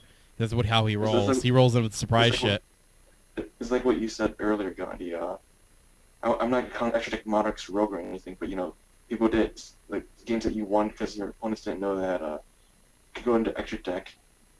It's because they didn't know the matchup well enough, and you're able to steal games. I think that has something to do with why he did so well with Dark Magicians, because people didn't know how to play against the matchup. Yeah, I would totally agree with that, John. No, I'm not taking away anything from Jeff Jones, though. Like, Yeah, good player, we're But just gonna I rename feel the that's show a pretty the big. Throw Salt on Jeff Jones show. I know we're giving him shit like, oh man, they're just using you because they want to sell their dark. I know, I feel bad now, but but personally, I think it's a pretty good deck. It'll take some time to polish out the plays, because I like just with any deck you can misplay with, but I think this deck is worthwhile picking up, and if you learn it well enough and practice with all your different matchups you'll have to face, I think you'll do well with it. Not just sounding like a Konami promotional fanboy, but yeah. Is it worth picking up? Yeah, probably. But for what's going for right now at its price, I wouldn't want to invest into it. It's pretty expensive, especially with Jeff Jones topping it on now. Those cards will be spiking. I know, like, oh, he did 34. Jeff Jones did it. Oh, must be good. Yeah, I'm like, That's what everyone's gonna say. I say pick it up if you can. I think Otherwise, spend $30 on ABCs. There you go. I say most of this, most of the pivotal cards you need for building this new age Dark Magician is in the Dark Illusion. So you have to look too extravagantly for other cards you might need. Besides that, picking up the Legendary 2, it will be very helpful. Like, man, all the decks that came out of or that were themed in Legendary 2 did something at one point in time, except for one type, and that is the Red Eyes. I'm just waiting for that deck to take off. But don't Red Eyes have that super sacky FTK with Inferno Blast? Yeah, they do got that FTK with Inferno Blast coming out. But I think they Boss Monster as good as any of the other two decks Boss Monster, because The Armides. only problem is their in-theme fusion spell is too restrictive. Well, actually, I wouldn't say it's too restrictive. It's too well balanced, where it doesn't let you go somewhere special summon. Jeez, Konami, you'll make everything else broken, but Because if you were able to summon when you use that card, you would be able to OTK so easily. If you're able to, like, what was it? I don't know, make a Utopia Lightning, and that in one turn. I'm pretty sure that'll be game right there. Yeah, pretty much. But who needs that when we got Inferno Fire Blast? But yeah, but I think that's like, I think nobody's figured out the right combination of cards to play to make that game to his full potential as it stands right now. But we might see that deck coming out in the future. I'm like, I think this was like the best legendary set we have, even though we only had two. But this Definitely. this would be something to pick up. For sure. Yeah, like they gave us like a lot of good reprints for Blue Eyes. Ties of Brethren has holds a lot of value. Gave Dark Magician Eternal Soul. There's a lot of value cards in here. Reprint of Spellcaster Village. Oh yeah, that reprint. Oh, they needed it so badly. I think that card has a chance of having a lot of play now with the diverse meta that's in right now. Because like it's not back it's not like what we had like 2 or 3 months ago where I'm not even meant to say 2 or 3 formats ago where every deck had a Joker in it, every deck had spellcasters, and most of it, the decks we have now are specifically themed to one archetype, like Magic Spectre, Spellcaster, obviously, Blue Eyes, Dragons, Metaphors and Metaphor variants, Psychic and other. I'm just gonna put it that. Yeah. But I think as of right now, it can shine more than it ever has. Can you imagine having a Spellcaster Village and I never say his name right, Jaugen? Jaugen Spellcaster Village? Yeah. Can you imagine having that on the field right now in this at this point in this meta? Man, you'd lock down so many decks. What does Blue Eyes do? What does Blue Eyes do if they can't special summon and they can't use spell cards? Speaking of jogging, let me tell you guys one of my spicy texts I have. Oh, geez, here we go. All right, let's hear it. So I'm playing Ties of the Brethren there, but sometimes you don't open up your level 4s, you open up your level 3s. Minerva is a light spellcaster. Lumina's a light spellcaster. Oh man. Jalgin's a light spellcaster. He is. He is. But like at this, so like you're playing Life Sworn, so you want to special summon. Jalgin doesn't let you do that. But Jalgin is considered a special summon monster. You bring it with ties, so he can out himself by using his own effect. Hey. That's right. That is hilarious. That's funny. That's some spicy text right there. That is spicy. He can out himself. Oh my god, that's hilarious. Oh, Johnny, that's amazing. I'm putting it down in the Yu-Gi-Oh notebook. Right. Keep that in mind. Johnny with the spiciness. I know, so spicy. The last thing I have on the state of the game discussion that I want to talk about was rule sharking. I know it's kind of a random thing, but it's more of like a PSA. All right, here's my solution for rule sharking, because I know Jurassic Drop-Off has been a thing again. I swear, Jurassic Drop-Off is like a thing that happens every couple years somebody tries to do that shit again. And they're like, oh, he didn't tell me he was doing his draw phase. I had a response, and he drew, and he shuffled his hands. Judge, I get a game win. You know, all that shit. So here's my solution to rule shock everybody. You got to call out your phases all the time. All the time. And you have to say everything, and you have to read every card. There you go. Done. I know that's fast, but that's my solution to that. I just want to say that again, remind people of the Yu-Gi-Oh community. Call out your... At locals, locals this should be casual, so don't stress too much. But regionals are higher. Just call out your phases, read your cards, make sure your opponent has no responses, and everything will just be easier. Because any of these rule shock bastards won't try to get you. But I can't believe that Jurassic Drop-Off is still a thing people are trying to do. Like, oh man, he picked Drew. He didn't say draw phase, and then I wanted to activate Jurassic Drop-Off. But yeah, rule sharking is a wide spectrum and is a problem. But going specifically to that area, we gotta just divest and go into the history of why we shuffle our hands as Yu-Gi-Oh player. Even though I don't really do it as much, I just put my hand out. If I don't have anything, I just put it on the ground or put it on my mat just so my opponent knows how many cards. I remember there's a lot of times I just put my hand on the mat when the game slows down to a point of a thinking phase. I would say that. My opponent just thinking about his plays for a number of times. I just have everything lined up. My graveyard widely visible. My hand isn't. And there will be I have 3 cards in my hand. And wide spaces on the table. One is far down near. One is at the other end. One is at the middle. And I still get hacks. How many cards in my hand? And I'm like, bruh. But, yeah. But the reason why people shuffle their hands is just to initiate that they're about to make an action or to denote that they're not slow playing, that they're deeply considering their plays or their next card to do. And as if you've seen our other shows about our pet peeves, I hate hand shuffling. I wish they would just ban The it flicker. outright. That's what I call it. The flicker. I'm like, man, I wouldn't want to let that guy borrow my deck because they doing all this. I'm like, how do you keep cards in good condition when you're doing all the shuffling, bending the cards, and especially when they bend the corners of the deck? I'm like, no, you're not using my deck. No. I'm like, just bad habits, in my opinion. Or theirs could be other ways. Or you can verbally announce that I'm thinking about a play, and if your opponent's not too much of a rule shark, you'll just be like, okay. But when it's come down to the grind and you're still in game 1, 35 minutes in, you might get some pressure to play faster.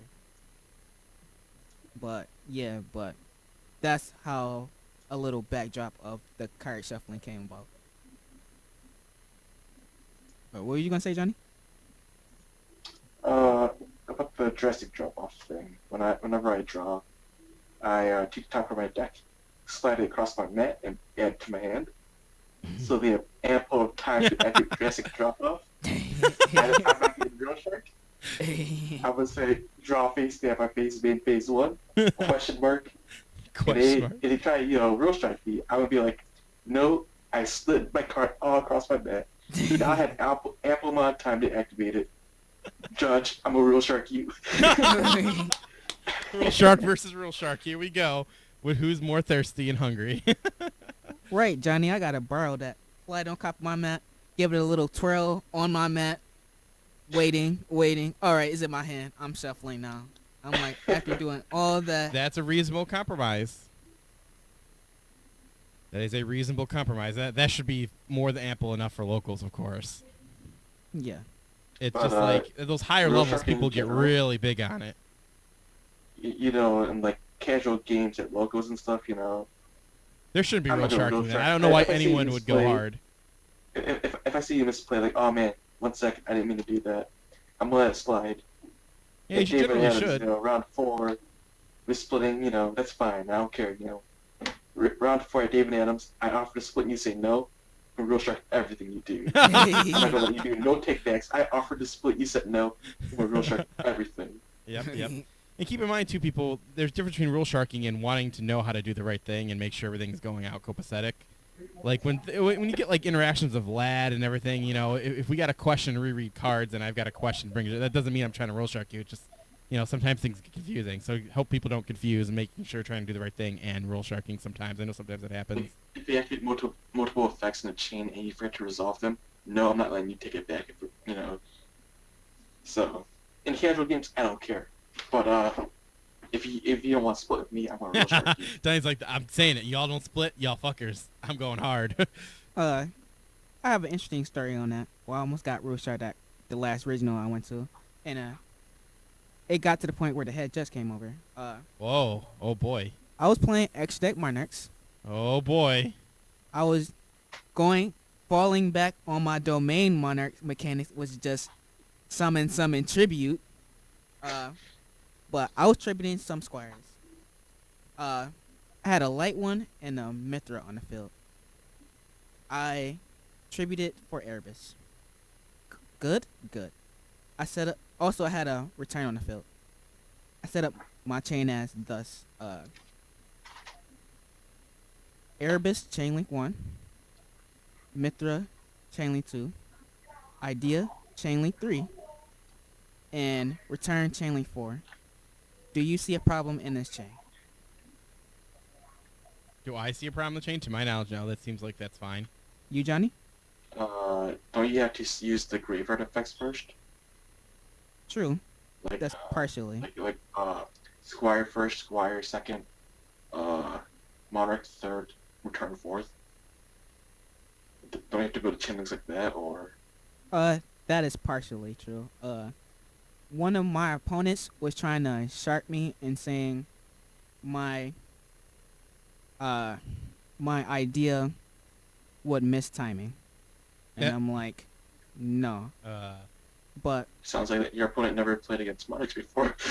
Like, that's the wrong card that you would accuse to miss timing. But in actuality, I set up my chain wrong, or how idea is worded. It has to be my mandatory chain link one, as the head judge, who knew what he was doing, came over and explained. So he just reset the game state, and my chain was reset how it's supposed to be. Because like, if it's repairable, simple mistakes like that happen all the time, and like especially in high pressure events, and like And you're like the 9th round in, and you ain't getting nothing to eat, and you tired. yeah, it be like that sometimes, but like depending on the event, people will want to really get you and just strike out a win. But stuff like that, it's not always known on how the right way to do it. It's only through a lot of playtesting and like playing people that know, is what I would like to say on that. But long story short, issue got resolved. There always a correct order on how to do things, so you want to do things always systematically, especially when you're playing a deck that has a lot of chain links, like a Monarchs or a BA. Because I know I get come into the situation, used to come into the situation with burning the business, because when you mill certain amount, and if they all chain of what you mill, especially if you drop in milling 3 for Dante, and all 3 of them have viable effects to activate of what you mill, that's pretty godlike. But it could come into an issue like with certain cards, you have to chain to like what's last on the chain, like how I stacked like my Farfa. Yeah, you also gotta make sure like make the least important one the last chain, so if they were to strike something, it wouldn't hurt as much. Yeah, it's exactly what Johnny said. Yeah, so that's rule sharking, everybody. You got to be prepared for prepared for when people try to do that and whatnot. When they're being malicious about it, like that situation Johnny's bringing up. Obviously, that guy Johnny's talking to is doing that, is being a dick. So then there's situations where hey, I would debate rule sharking and being a dick to them would be viable. But then there are people who maliciously, instead of trying to play the game, at least try to play the game first, and when legitimately will immediately just play a deck where can I create a situation where I can rule shark them. There are people who do that, so watch out for those assholes. Those are the real assholes. Yeah, I know. One last story to chime in. It's just super simple. I know people, or there was an event at local, or it was a locals. The one guy who's playing Metaphor Yang Zings, he was playing against Cosmos. This is post list. The Cosmo player drew an extra card by accident on his first turn. Because you know how sometimes most people prevent themselves from drawing an extra card is by drawing or holding a deck and just placing out the top 5. Yeah, that's what I do because I think he I try to do that. Tried to draw all the 5 like they do it on the show. Oh yeah, the one YUGI, time he literally puts his fingers down, lifts up, and then boom, he's got all he needs. I'm like, Spreads what bullshit is all that? I could do that at times, but I'm not consistent with it. I do that casually outside of tournaments, because if I'm playing the right person, they'll try to be like game loss instantly. So he called the tournament organizer over, and he initiated a game loss to happen against the Cosmo player. Then Cosmo player's like, alright, my bad, I didn't know I did that. Because like when this happened, he said, can he just put the extra card he drew back and just shuffle his deck? And he was like, nope, game loss. Start game very hard. But the funny thing is, the Cosmo player, after receiving that game loss, went straight to 2-0 the Metaphor Yang Zing player. Oh shit! So it can only get you very far. When They really gave the guy a game loss? Like the judge gave him a game loss? Yep. Took a game loss. Come on, like, can you just have... I would have just restarted the game. I know. Why just not restart the whole game? Like, have both players just start over. It was the beginning of the fucking game. Right. I don't get it. Like, what is... I understand why at the same time, because it's like, well, now you're getting an extra shovelable. I don't know. I'm not a head judge. I wish Chris was here to explain why it has to be that way. I know a friend I knew went to a big event, played a pretty known player, Frazier Smith. He went into game 3. He had him beat. He drew the right hand to just outplay him. But he drew that extra card. Waited to Frazier waited till he got into his plays and like did the pointing thing. Wait, Pointy thing. you have too many cards starting off. Judge. And I'm like, Oh, he purposely let him start playing to imply that he was trying to cheat. Oh, he was setting him up. I see how it is. He didn't mention it immediately. He would just let it wait. I'm not mentioning any allegations. I like Frazier, but Oh, yeah, I know you're not saying that. Just so that's what I'm getting from it. yeah. My man got a game loss, and Oh, man. believe he lost on the bubble. I'm like, yeah. And that was at the beginning, the very beginning? No, this was like game 3. Oh, okay. Well, then Grind see, match. and when that shit happens in game 3, I can see more why a judge would just give him game loss at that point then. But it's like when it's like the very beginning, the very first second you start, like I would be like, just reshuffle everything. In intense situation, you can get anxious, but gotta remain calm, clear-headed, and cool throughout the game. Indeed, you gotta try your best. Indeed. All right, so that's everything that I had for State of the Game. Unless you guys have anything else before we finish up with the tech of the week. Nope, I'm good. Anything you want to get off your chest, Johnny? Or to rant about anything? Nothing comes to mind, so no. No, nothing. You don't want to say how Yang Zing should have been if, you know. I don't know. Yeah, I That's guess I every can rant about that. I can rant about that for a sec. So, get this. Oh boy. Dual Alliance, nothing this timing except Yang Zings. After Dual Alliance, nothing this timing anymore, except Yang Zings still. Every new arch I could make, nothing this timing. Oh, we got more Yang Zing support? Hold up, let's put some lens in here. So, like, how are they going to make an archetype based on floating this timing? And, you know, I don't play Yang Zings anymore, but, you know, it still kind of irks me. Yeah, for sure. Do you feel they should have errated Yang Zing to what they should have been? Nah, because, you know, we got metaphors now, and, you know, I think, you know, they're pretty busted, so. Yeah, it's like peanut butter and chocolate Yang Zings and Metaphos. Yeah, like, sure. Like, you know, every time I play against Yang Zings, I kind of get upset because I think, man, if they open up nuts, it doesn't matter what I draw. I'm just going to go to game 2 and go first. Game 3, I hope I win game 2 and just side in a bunch of maxis and effect failures. No, I hope against them when they go first. Pretty much. All you can do. The odd round, like the Yang Zing matchup is just a coin flip, really. Yeah, I agree. Alrighty then. So we'll move on and finish up with a tech of the week. I picked out a tech of the week this week, and it is System Down. I chose System Down for those ABCs. This is actually a decent way to get rid of all those bad boys that are in the graveyard and whatnot. Even stuff you control and banish them right on out of here. Yes, you know, I was thinking about diffusion at first, but then I was like, oh fuck. Well, they can be like, all right, I'm gonna split. I'm gonna split. Which, to my knowledge, you can split for this too, but all your stuff's gonna get banished still. Correct? Yeah. Yeah. So regardless if they split, it doesn't matter. They're still gonna be losing everything. So, but I did like, for as an honorable mention for this week, I definitely said Diffusion was pretty cool, because I like Diffusion because it's a quick play spell card. Yeah. I think Imperial Iron Walls are pretty good against the ABCs as well. It stops them from their pitch to banish, stops them from, you know, tagging out into their big dude. Yeah, there's things going for it. I think Imperial Iron Walls is going to come back as a side deck card. Yeah, I think so too, but I don't like it as much as...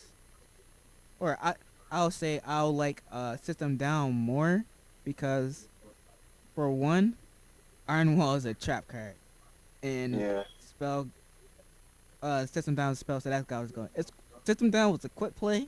Oh my goodness, redonkulous. Yeah. But it's not. It's just a regular spell card that you can play from the get go. So it's good first, second, middle, and kind of 75 quarters. Yeah, the way I Into the look game. at it is you had to just base it off your deck. Are you a deck that can play more traps and it'll be fine, or will you benefit more from playing system down? And that's the way I look at it. Because there's a situation the thing about Imperial Firewall is that you can prevent it from happening. System down, you're doing no matter what, you're doing it after the fact. Because you're gonna have to wait for them to put machines in their graveyard and in the field. So that's gonna be a thing. And Imperial Iron Wall could be preventative. That's the thing. So you have to choose when you're designing your deck. Should I go with the preventative trap, or should I just go with the thing to deal with it after the fact? For me, I would go system down because I've always favored hand traps and spells over using the traps because generally I play decks that have Treeborn Frog and things like that too, so that's why I've been that way. But there are advantages to the Imperial Iron Wall, like you can't get anti-spelled. But essentially, your spells become just trap cards. You gotta wait a turn, so you can, there you go. You just have to be based on your deck design. But I've always favored system down because fuck banishing everything. Right. Fuck it all. Fuck them all. Field, graveyard, goodbye.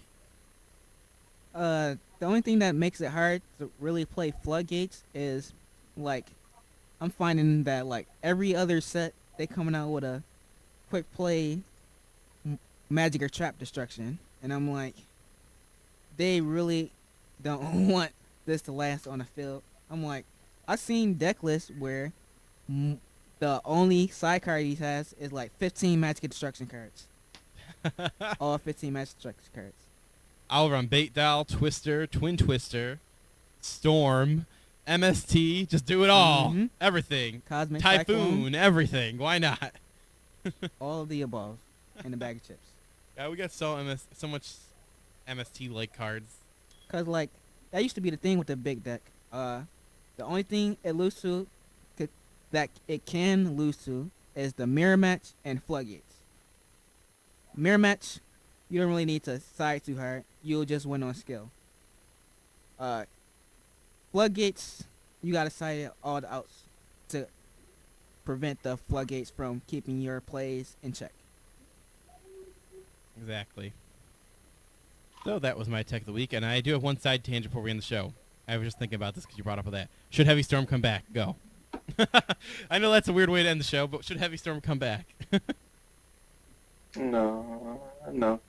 Not when anti-spell fragrance is at 3. I would say, or yeah. Continue, Johnny. Yeah, I not when anti-spell fragrance is at 3. No. Okay. Because like you'll just set your heavy storm, add to your anti-spell fragrance, make your opponent set all their spells and traps. Your turn, flip it over, and you can't respond. Well, you can respond to like Silent Road and stuff like that, but like you get the gist of it. I would say It's not yes, fair. in my opinion, because one, the reason we was fearing it before, or as much, is it will make other archetype, i.e. artifacts, really playable again. But how our list is set up, it will just be decent at best. Two, it balances out a format where you can run 3 demise. That puts that in check. And punishing set 5 strategy. Because right now, we don't really have a main deck counter to set 5. Say go. You can play Denko. Main deck Yeah. counter to set 5. Say go.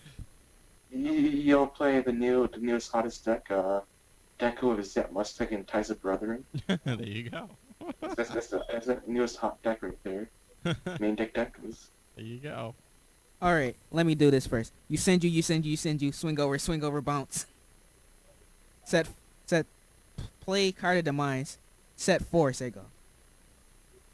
But it's still kind of the same thing, cause like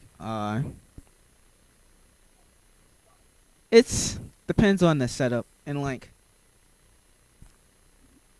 even though that play is cool and what people are trying to attempt to do is cool, it's not absolute or consistent as the deck playing demise, which is playing all this, i.e. other draw power, as well as other consistency cards like duality, just to get to their cards.